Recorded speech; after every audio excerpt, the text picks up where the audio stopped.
Hello, HiddenJoburg family. We are here today with Tay Tay Travels, the travel addict. She is known for taking beautiful photos of her travels around the world.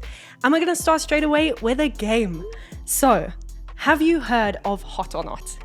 I haven't, but I think I get the point. I'm supposed to say if it's hot or not? Yes. Yeah, okay. So we're gonna list a few of the locations that you've been to, and then you'll just tell me hot or not. Okay.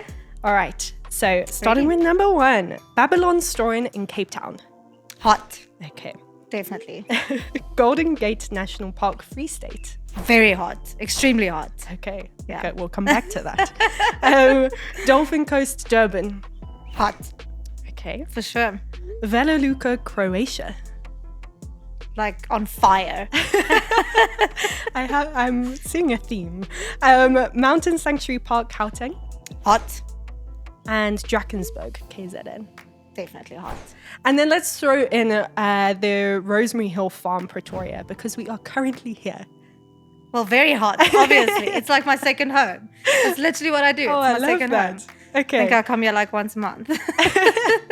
Okay, so going back then to what is the hottest of that list? Because they were all hot. So what's your favorite? Wow.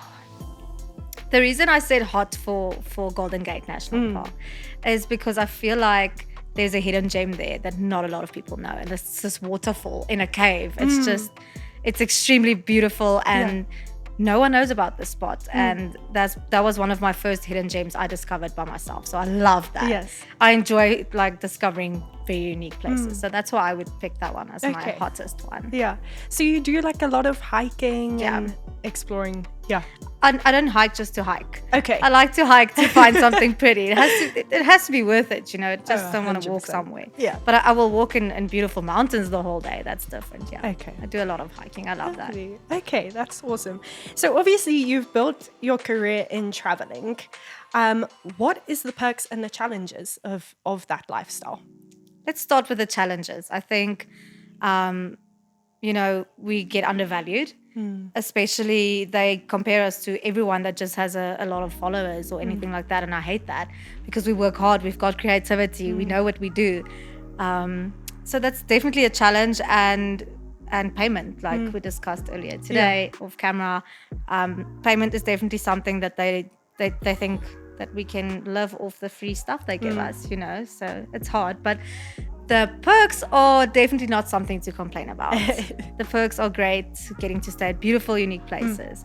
I would definitely say getting free nice things. And then if we were to rent a car for going somewhere, I can rather contact the brand and they can provide us for the car or something like that, you know.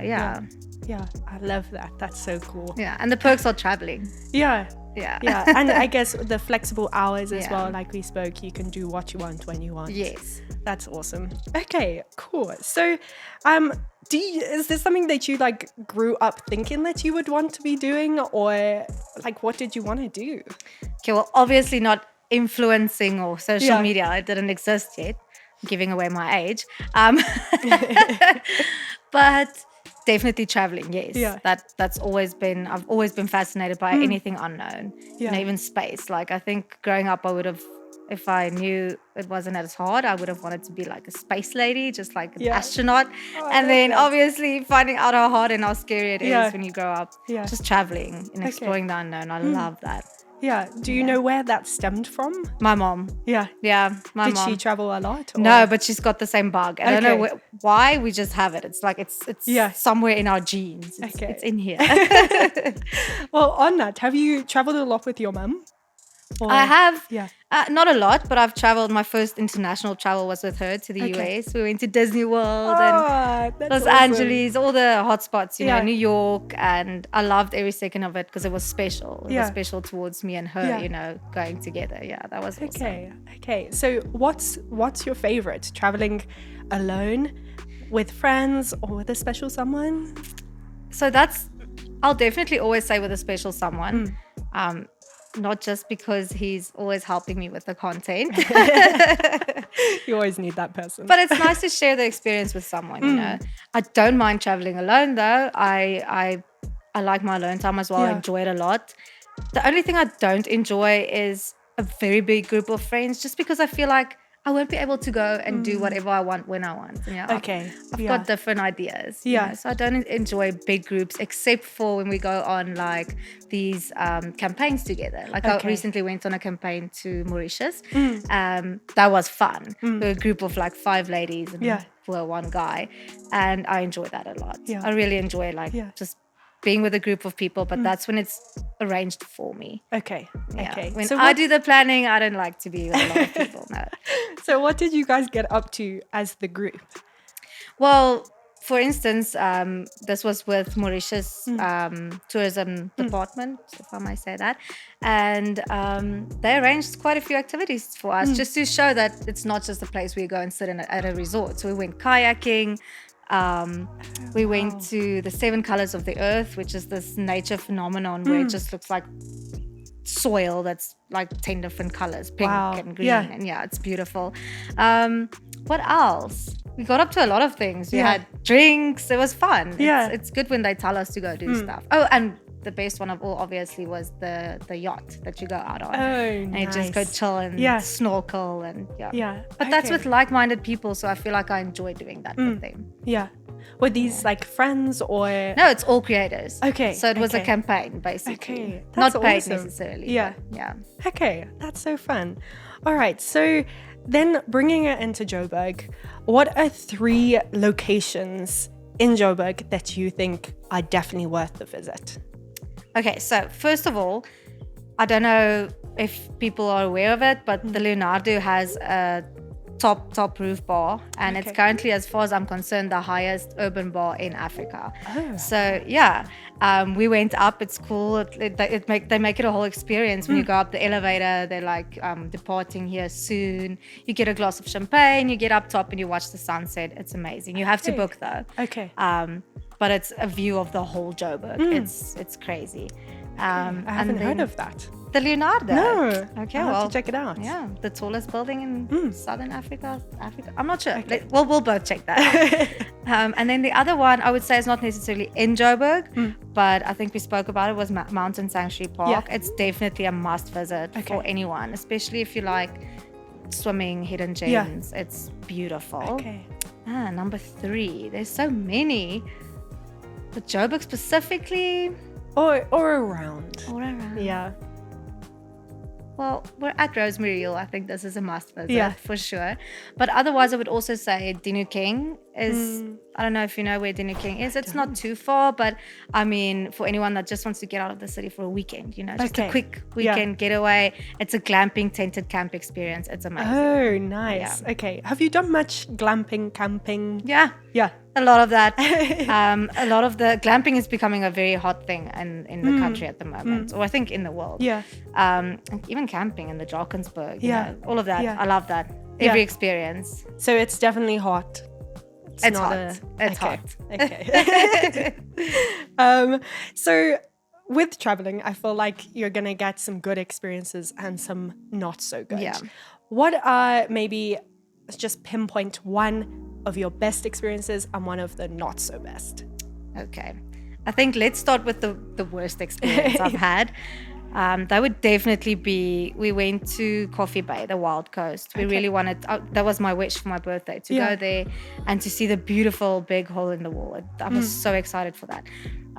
We got there during COVID time, so we had a permit, but we got there during COVID time, so it was very empty. But that made us vulnerable to the locals, and we felt very unsafe. So it was bad for me because I wanted to walk down to that beautiful hole. I saw it, but I couldn't go because they made us feel unsafe. They started following us, and that's when I was like, I'm gonna have to come back when there's people, So that's definitely my worst experience because it's the most beautiful place I've seen with my own eyes in the world, and I couldn't just go down there feeling safe. Have you made it back yet? Or not yet? Not yet. But it's definitely a planned trip. I want to go see the whole Wild Coast, especially all the animals on the beach. Definitely, I need to go back. Yeah. Okay. I think I'll go hike there. Yeah. I'll do a whole hike along the Wild Coast. Nice. And then the best? Ooh, the best. That's a very tough question. I think I'll have to be honest and say the whole Lowveld. going to Blyde River Canyon. That's just one of the most beautiful spots in the country. I recently took tourists there, or it was friends of ours. They came for their honeymoon, and they walked up, because they're from the US, by the way. Okay. They walked up to that and they were like, what in the Jurassic Park, you know? They're like, this is like Avatar, like America could never, you know? So I think that is one of my best experiences, going there and then taking people back there and seeing their reactions, because no one, when you drive up there, you don't expect that view. And when you see it, you're like, is this real? Is this South Africa? You know, and that's where it all started for me in my travel bug for the country. I realized that we have amazing spots. That's really, really beautiful. Well, this is stirred a question actually. So having traveled a little bit, or maybe quite a lot, outside of South Africa, how does it compare with then traveling within South Africa? Well, obviously it's different. I mean, here we take a car, like most of the time we'll drive, or we'll just take a plane ride and then rent a car, you know, where as if it overseas, you'll get in a train and, you know, or a bus, and it's nice and I really enjoy it. But I think the thing about South Africa itself is it's when you get back home, you're just like, wow, why do we even sometimes leave? You know, because it's so beautiful traveling here. Yeah, there's so much to explore. Exactly. Yeah. Okay. No, I love it. Yeah. But I love traveling outside as well. It's just it's a learning curve sometimes. Things don't work the way we used to. Yeah. Okay. Except the electricity. Okay. So when you're traveling, what are 3 essentials that you always take with you? Okay. Well, definitely my camera, obviously. So that's number 1. I don't buy a lot of clothes and things, you know. I feel like my cozy. Because you never know when you're going to get a random waterfall or a random, you know, hidden gem to jump into, or wood-fired hot tub. So cozy is always on the list. Number 3, I don't even know. I barely wear shoes, so some sun cream, some sun lotion. Okay. The essentials are definitely a camera and a cozy. You know? A toothbrush you can go buy at the gas station. That's fine, but those 2 you can't go without them. That's true. So do you normally plan what you're gonna do, or do you just explore and come across your hidden gems? No, I definitely plan, but let's say I decide to go to Golden Gate National Park, then I'll be like, okay, what is there to do? I'll Google, but I'll Google and search in depth. I'll go and search on Instagram. That's how I stumbled upon that hidden gem, actually, was on Instagram. So I'll do extensive research to see if there's a hidden gem. If I can't find one, maybe I'll stumble upon it, but that's usually what I do. I don't plan too much, but I do plan the hidden gems for sure. The waterfalls, I need to find those. Is waterfalls a landmark that you can't miss? Love it. Love it. A waterfall and natural pools, that's love water. I'm a water baby. Okay. And so taking us to our last question, I would love to find out if you can recommend 2 affordable or fairly affordable places to stay, and maybe 2 quite high-end bougie places in and around Joburg. Okay. Affordable, I'll definitely say, and I haven't been myself. I really want to go there though. It looks amazing. Is Simakade. It's near or in the Magaliesburg region, so it's not far for anyone you know traveling from Joburg and Pretoria. The other one I would have to say is Mountain Sanctuary Park. I won't say it's like extremely affordable, but it's not expensive either. You can go camping if you want to. You can take a tent, or you can get a log cabin, or you can get a very cheap cabin. So they've got a lot of options there. And then you can go swim in the pools as well. Nice. And then bougie. Oof. Well, let's say the one that I went to that was like really bougie. Like I don't think anyone will ever be able to afford it. Was the Saxon. Okay. Yeah, I don't know if the Saxon has a lot of history. Mandela stayed there. They reinvented the whole place. All the celebrities that come here, Beyonce, Rihanna, whoever you can think of, when they come for a show, they'll stay at the Saxon. You know, so it's a big deal. And the other one I would say is Radisson Red.